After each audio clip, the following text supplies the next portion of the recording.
Libro en audio. Antonio Millán Puelles. Fundamentos de Filosofía. Capítulo 2. El ámbito del saber filosófico. 2. Filosofía y ciencias particulares. Tan habituados estamos a la actual tensión de la filosofía y los demás saberes naturales, que se nos hace sumamente difícil comprender que las cosas hayan podido ser alguna vez de otra manera. Hubo, no obstante, un tiempo en que la unidad del conocimiento humano, aunque provista de órganos y establecida como un cierto conjunto de saberes, prevaleció sobre sus divisiones, y toda ella era designada con un solo vocablo, el de filosofía. Esta palabra significaba toda ciencia humana, y no solo cada una de ellas, sino también su íntegro conjunto o repertorio. En la antigüedad, y sobre todo en Grecia, la división del ámbito total de los conocimientos humanos era, pues, primordial y esencialmente, la que distinguía entre el conocimiento vulgar y el conocimiento filosófico, esto es, la ciencia.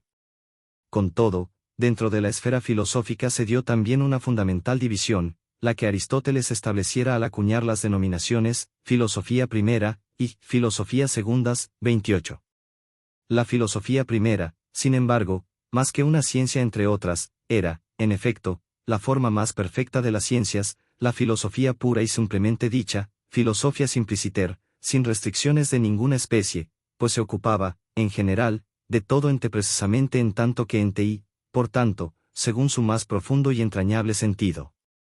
A diferencia de ella, las filosofías segundas eran modalidades, relativas, de la noción de ciencia, formas imperfectas, declinadas, de esta misma noción, ya que no se ocupaban de todo cuanto es apto para ser estudiado por la ciencia, sino que restringían, cada cual a su modo, el alcance de ésta, limitándola a un tipo determinado de entes, y no indagaban, en consecuencia, las más profundas y universales causas, sino tan solo las concernientes a sus respectivos objetos. En este sentido cabe, pues, hablar de alguna forma, ya entre los filósofos antiguos, de la distinción entre filosofía y ciencias particulares, pero no a la manera, hoy generalizada, según la cual se trataría de una propia y formal diversidad entre el conocimiento filosófico y el meramente científico, pues la filosofía primera y las segundas coincidían precisamente en eso, en ser filosofía, que era entonces lo mismo que decir que convenían en ser ciencias. Con la aparición de la teología de la fe, el organismo del conocimiento científico se reagrupó de otra manera.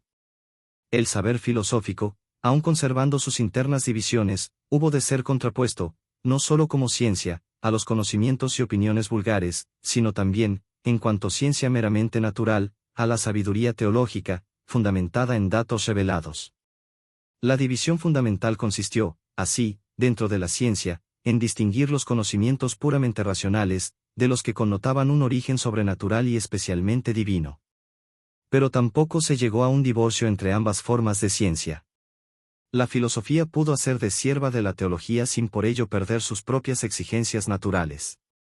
En la Edad Media la mayoría de los pensadores reunían y armonizaban en sus obras, Santo Tomás es el ejemplo más ilustre, la ciencia filosófica y la teología de la fe.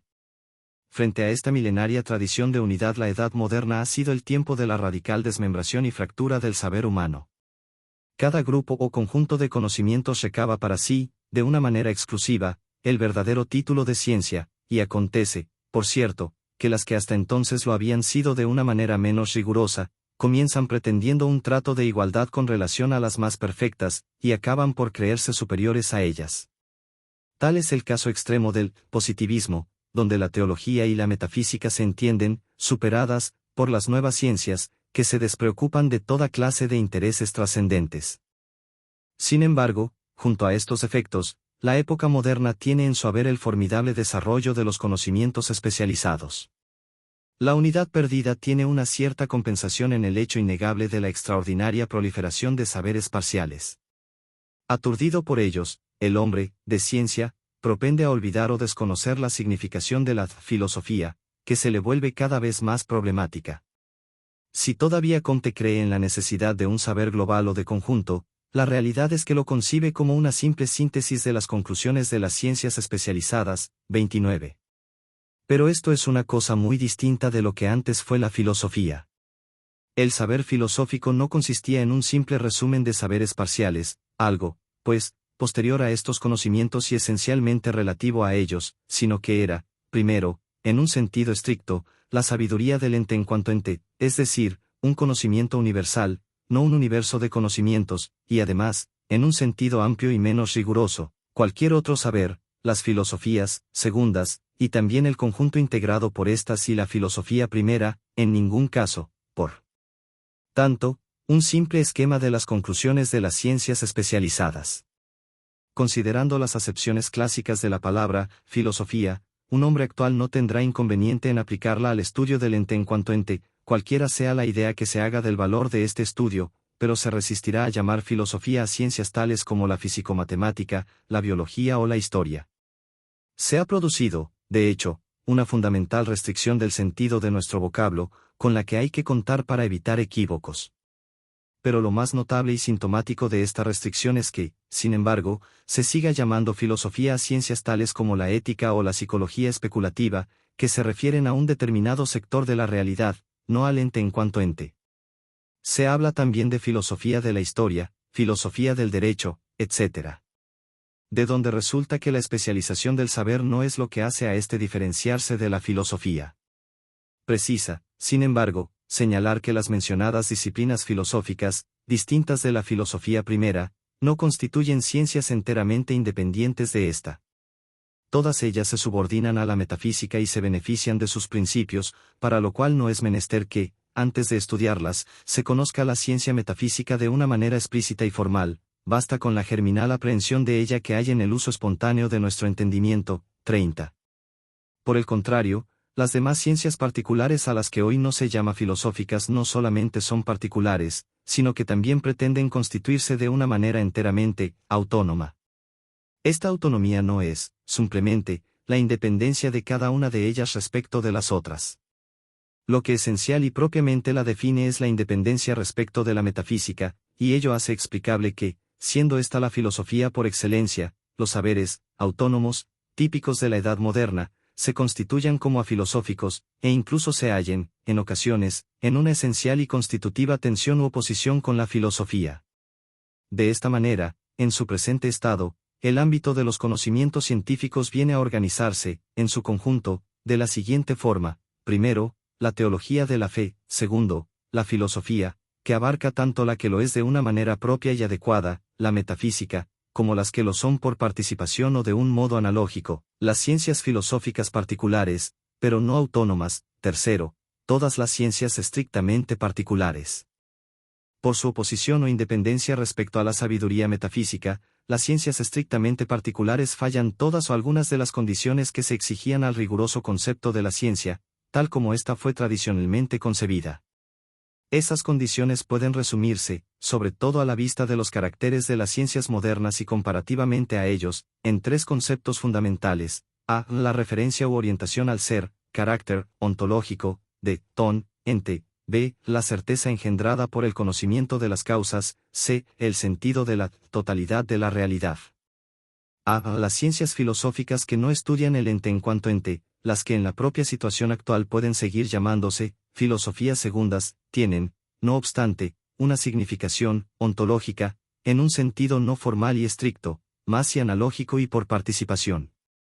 Estas ciencias se encuentran limitadas a los respectivos modos o tipos de ser, pero no olvidan la naturaleza óntica, real, de sus objetos, y están subordinadas a la ontología o metafísica, filosofía primera, no en cuanto ciencia formalmente constituida, pues esa filosofía primera no es, sin embargo, la más inmediata en el orden de la adquisición de los conocimientos, sino, como ya se dijo, en cuanto es algo incoativamente presente en la espontaneidad del entendimiento humano.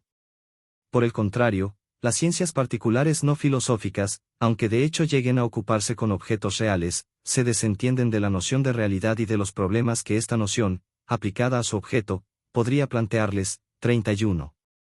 La mayoría de ellas suele definirse precisamente como ciencias de fenómenos, y aunque estos no sean concebidos como contrarios a la realidad, tampoco la connotan, sino que, simplemente, hacen abstracción de ella y, en general, de toda alusión a lo que no sea experimentable. Téngase en cuenta, para comprender esto, que si bien conocemos por los sentidos cosas reales, no conocemos sensorialmente la realidad de las cosas.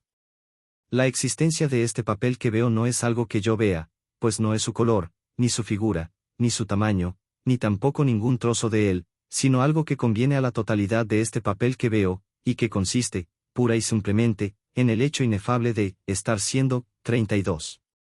Es cierto que las matemáticas no son ciencias de fenómenos, pero no lo es menos que se desentienden también de la realidad de sus objetos. Esto resulta especialmente claro en las geometrías no euclidianas y en la más reciente matemática, cuyos postulados no precisan siquiera de la evidencia sensible. Pero aún la misma matemática antigua, que puede parecernos más real, versa sobre un objeto que, tal cual lo estudia el matemático, tiene una existencia inmaterial de que no goza fuera de la mente. Con esto no se quiere decir que no haya, por ejemplo, prismas reales. Lo que se sostiene es justamente que el prisma inmaterial que estudia el matemático no es inmateria en la realidad, lo cual, por cierto, le trae sin cuidado al matemático, pues éste estudia el prisma no en cuanto real o en cuanto irreal, sino únicamente en tanto que prisma. B. La certeza engendrada por el conocimiento de las causas es un imprescindible requisito del saber filosófico, pero no constituye, en cambio, una condición necesaria para todas las ciencias estrictamente particulares. 33. Esto, en primer lugar, no significa que la filosofía esté libre de discusiones, la realidad es que en ella se dan más que en ninguna otra parte, pero estas discusiones surgen precisamente porque se busca la esencial certeza que dimana de un verdadero conocimiento de las causas y porque el empeño de la filosofía es, dentro del orden puramente natural, el más alto y difícil que cabe proponerse. En segundo lugar, tampoco se pretende decir que los conocimientos de todas las ciencias estrictamente particulares carezcan de certeza verdadera, lo que se niega es que esta certeza sea, en todas ellas, la que procede de un verdadero conocimiento de las causas. No es este, desde luego, el caso de las matemáticas, cuya diferencia con la filosofía ha sido anteriormente señalada. Más si pensamos en las demás ciencias no filosóficas encontraremos, efectivamente, que la certeza que se busca en ellas es muy distinta de la que persiguen, cada cual a su modo, la matemática y la filosofía. El caso de la historia es el más llamativo. Sin duda, el historiador prueba con testimonios fehacientes el carácter verídico de los hechos que estudia, y en este sentido su conocimiento de ellos es un conocimiento cierto. Por otra parte, la historia no se limita a probar hechos. También, de alguna forma, los enlaza en sistema y trata de explicarlos en su íntima conexión. Pero esta explicación no produce, a su vez, certeza estricta, sino tan solo probabilidad. El historiador no puede presentar los que son hechos libres como si unívoca y necesariamente dimanaran de sus respectivas causas, a lo más que aspira es a entenderlos como verosímiles. La ciencia físico-matemática no tiene que habérselas con este tipo de hechos, más como quiera que, a diferencia de la matemática pura, desciende hasta la índole empírica de sus objetos, no puede, aunque la esquematiza de algún modo, desentenderse de la compleja red de circunstancias y condiciones en que éstos se envuelven. Trata, sin duda, de reducir a leyes los fenómenos físicos, pero precisamente por limitarse a estos no puede hablar de causas, en sentido ontológico, sino tan solo de condiciones, y éstas, en principio, pueden multiplicarse y variarse de una manera indefinida. De ahí que la certeza de esta ciencia sea, a la postre, una probabilidad, alcanzada de un modo estadístico. Hay otras ciencias, también particulares, distintas de la historia y de la físico-matemática, pero o bien se asimilan a los procedimientos de una de estas, en cuyo caso su certeza tiene análogas restricciones, o bien prescinden de la explicación propiamente dicha y poseen, por tanto, un carácter meramente descriptivo.